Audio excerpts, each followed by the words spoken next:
Alors bonsoir à toutes et à tous, Michel Portier Web TV en direct de la place du Général de Gaulle à Caudry avec la FNACA pour une cérémonie d'hommage, donc en direct avec les anciens de la FNACA de section de Caudry.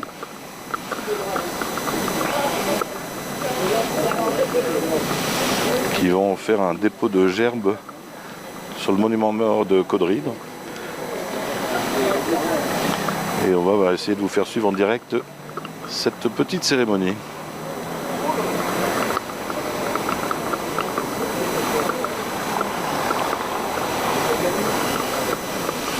Alors, bien sûr, les membres de la FNACA avec les élus caudrésiens.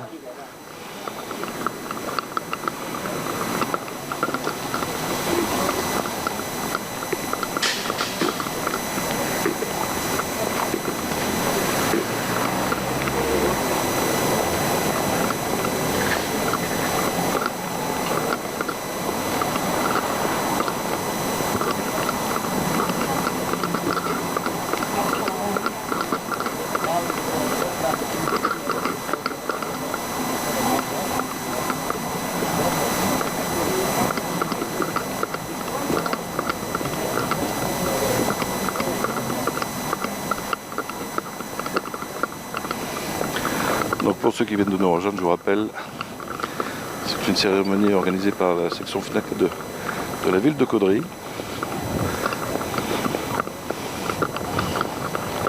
Bien sûr en comité restreint avec les protocoles sanitaires.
Chef, ouvrez le banc.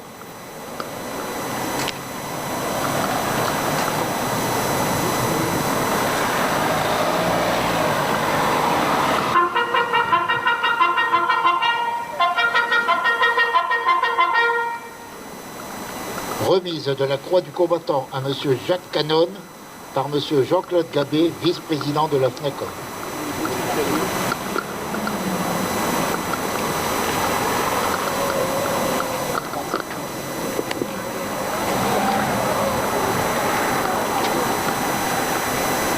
Jacques Canon, au nom du ministre délégué aux anciens combattants, je te remets la croix du combattant. Merci.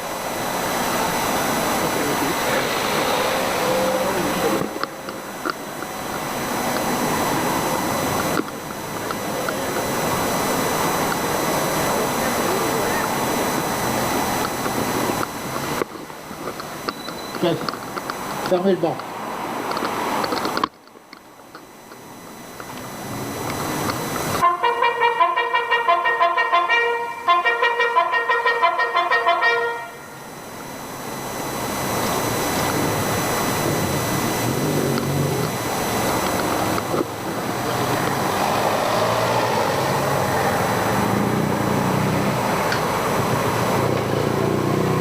La parole est à monsieur Albert Coqueux, membre de la FNACA.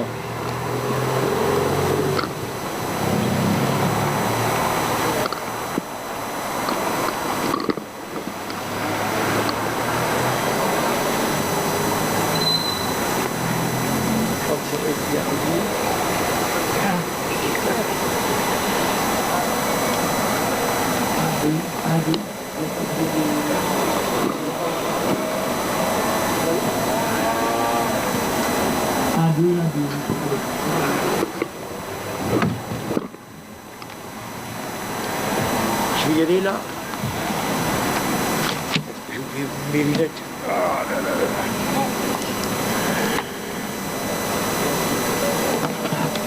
Vous allez, monsieur Coqueux? Ouais, je vais faire aller, merci. Hein.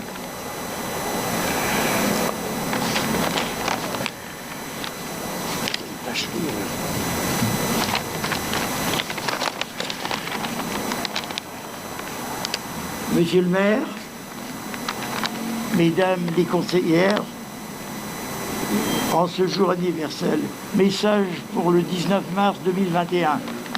En ce jour anniversaire du cessez-le-feu qui mit fin officiellement le 19 mars 1962 à la guerre d'Algérie, souvenons-nous. Unis dans l'épreuve, meurtris par une guerre qui a détruit leur corps et troublé les esprits, les anciens combattants en Algérie, Maroc et Tunisie honorent la mémoire de leurs 30 000 frères d'armes morts pour la France. Dans la simplicité et le recueillement d'une cérémonie empreinte d'émotion, ils affirment leur détermination ne jamais oublier. Se souvenir et faire prendre conscience du drame qui s'est déroulé de l'autre côté de la Méditerranée. Se souvenir de cette douloureuse page de notre histoire, commune dans les plaies, sont encore vives en France et en Algérie. C'est arracher à l'ignorance, c'est savoir y puiser les leçons pour prémunir les jeunes et futures générations de l'âpreté des guerres et de la misère.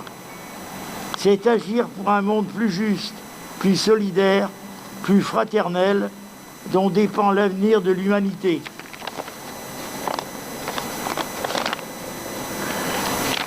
Quelle cochonnerie, oui. Ah, c'est pas facile.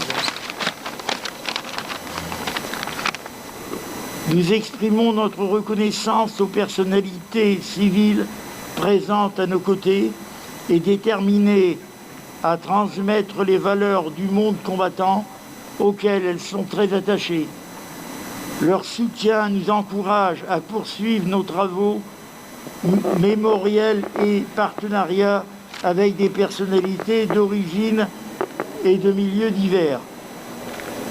C'est aussi exprimer notre volonté de réconciliation et de paix. Notre vécu ne saurait nous laisser indifférents du temps présent. Ensemble, veillons à tisser et préserver ce lieu intergénérationnel si précieux afin de se faire entendre pour un avenir de paix. À Caudry, depuis 1963, nous nous retrouvons devant le monument aux morts. Notre exposition sur la guerre en Afrique du Nord vient d'être terminée, rénovée avec le concours de la mairie.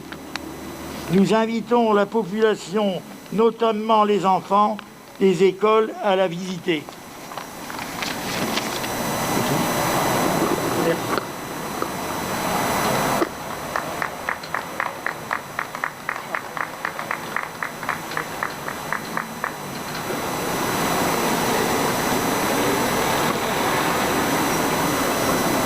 La parole est à Anne-Sophie Méry, première adjointe.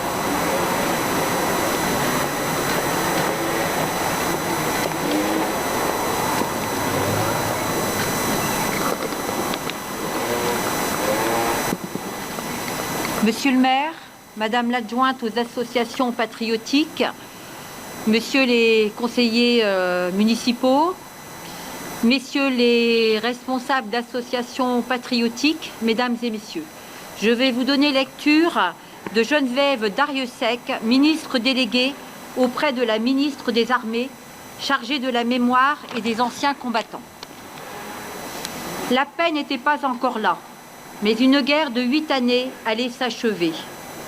Un horizon se dessinait, celui de la sortie d'un conflit usant, âpre, déchirant et à bien des égards dramatique. Et pourtant, si le règlement de la guerre d'Algérie se profilait, et malgré la fin officielle des hostilités, les violences et le cycle des représailles ne s'éteignirent pas. Au contraire, ils avaient et ils allaient encore endeuiller les deux rives de la Méditerranée.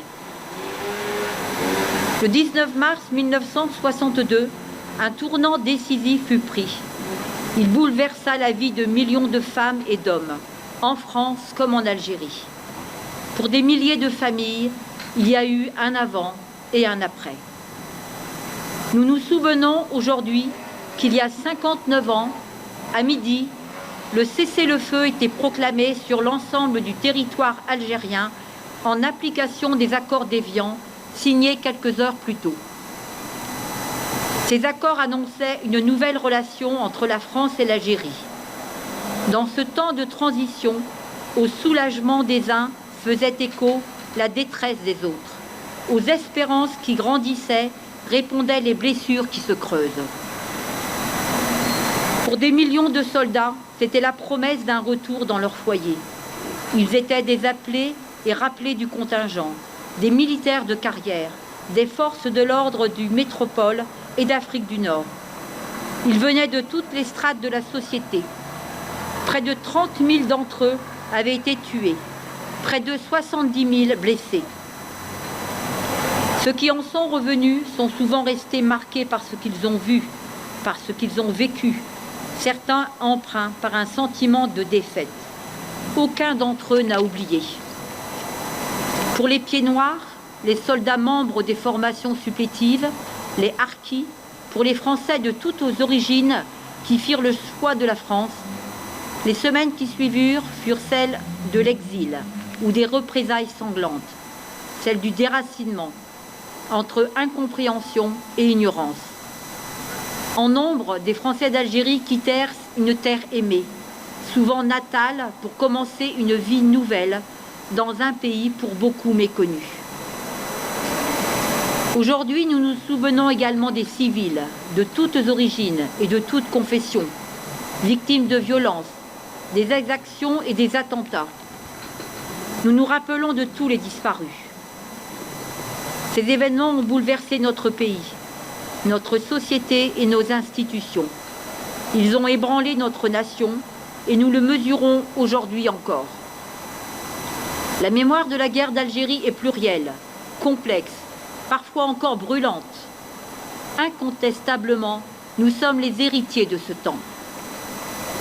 C'est pour cela que le président de la République souhaite que nous portions un regard de vérité sur notre histoire commune, avec une volonté de rapprochement et de respect de chaque mémoire.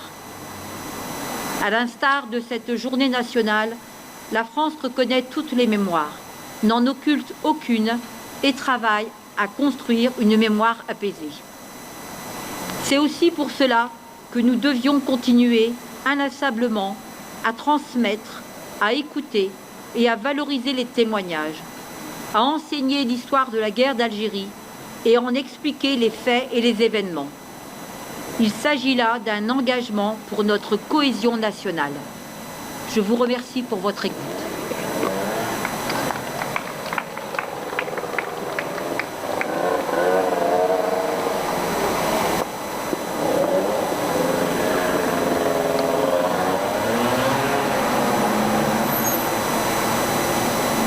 La parole est à M. Frédéric Bricot, maire de Caudry.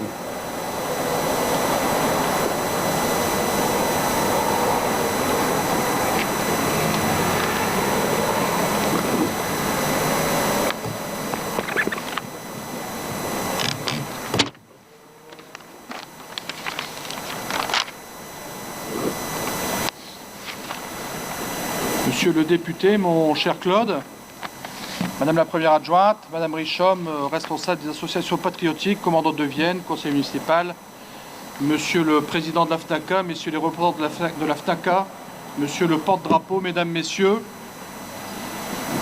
aux côtés de nos anciens combattants, nous sommes aujourd'hui réunis pour commémorer celles et ceux dont le destin s'est effacé devant celui de la nation.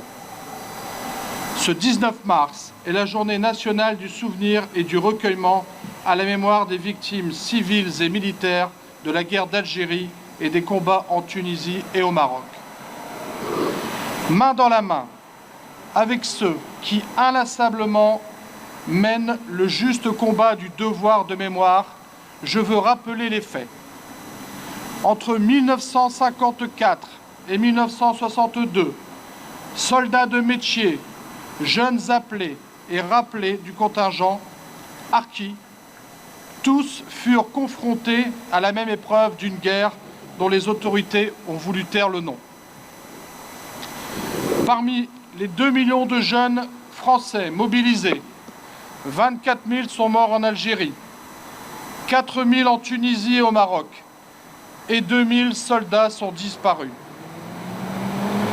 Du côté algérien, plus de 500 000 civils et militaires ont perdu la vie. En évoquant cette période de notre histoire, on oublie parfois que les acteurs de cette guerre avaient pour la plupart déjà subi de plein fouet la tragédie de 39-45. Ainsi, beaucoup sont partis sur le front algérien avec comme seul bagage la crainte et les souvenirs douloureux de l'occupation allemande. Parmi les 2 millions de Français mobilisés en Algérie à partir de 1955, il y avait de nombreux Caudrésiens, dont certains sont parmi nous ce soir. Ainsi, messieurs, par votre présence renouvelée, vous nous rappelez combien il est important de ne jamais oublier ce que vous avez vécu et enduré sur le continent africain. C'est pourquoi nous nous devons d'être toujours à vos côtés pour ne pas refermer trop vite cette page sombre de notre histoire nationale.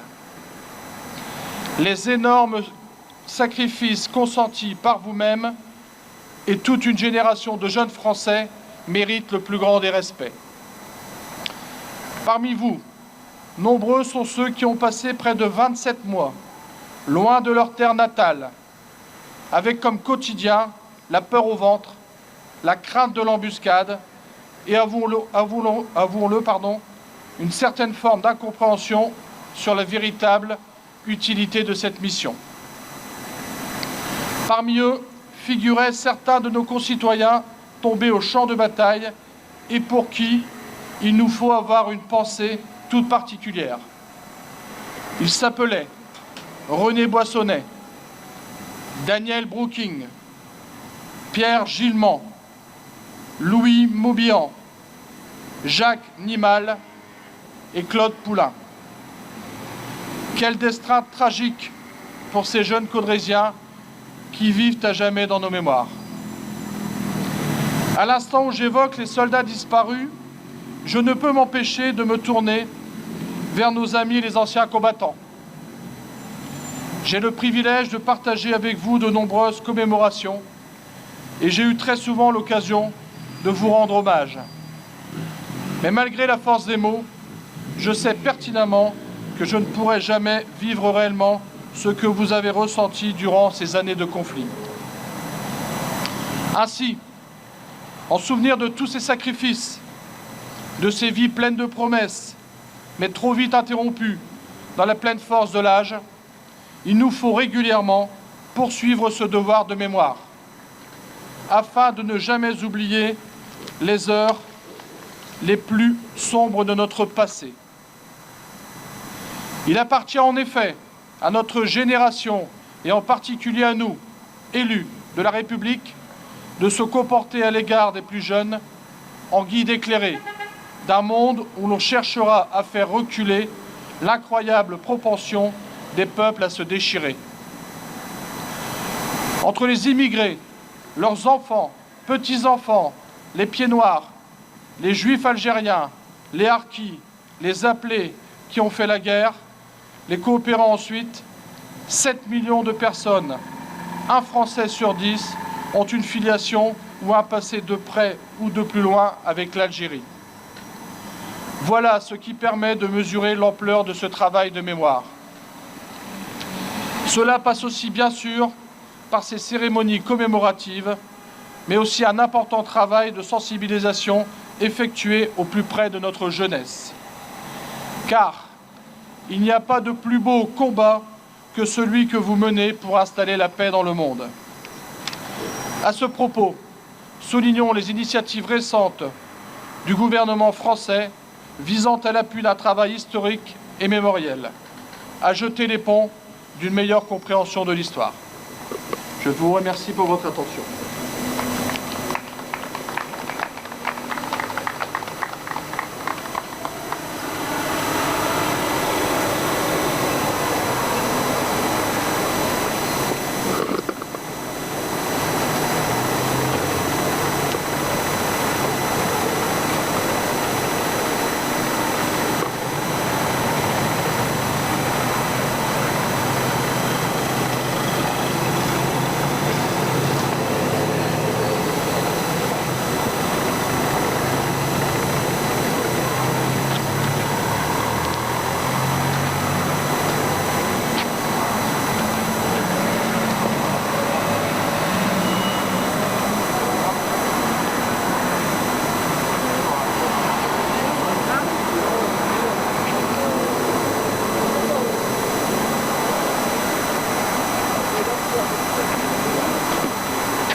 Au revoir.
Chef, la Marseillaise.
Voilà, la cérémonie se termine. Je vous rappelle, on était face au monument mort de la ville de Caudry, une cérémonie organisée par la FNACA, les anciens d'Algérie. Voilà, je vous souhaite une excellente soirée.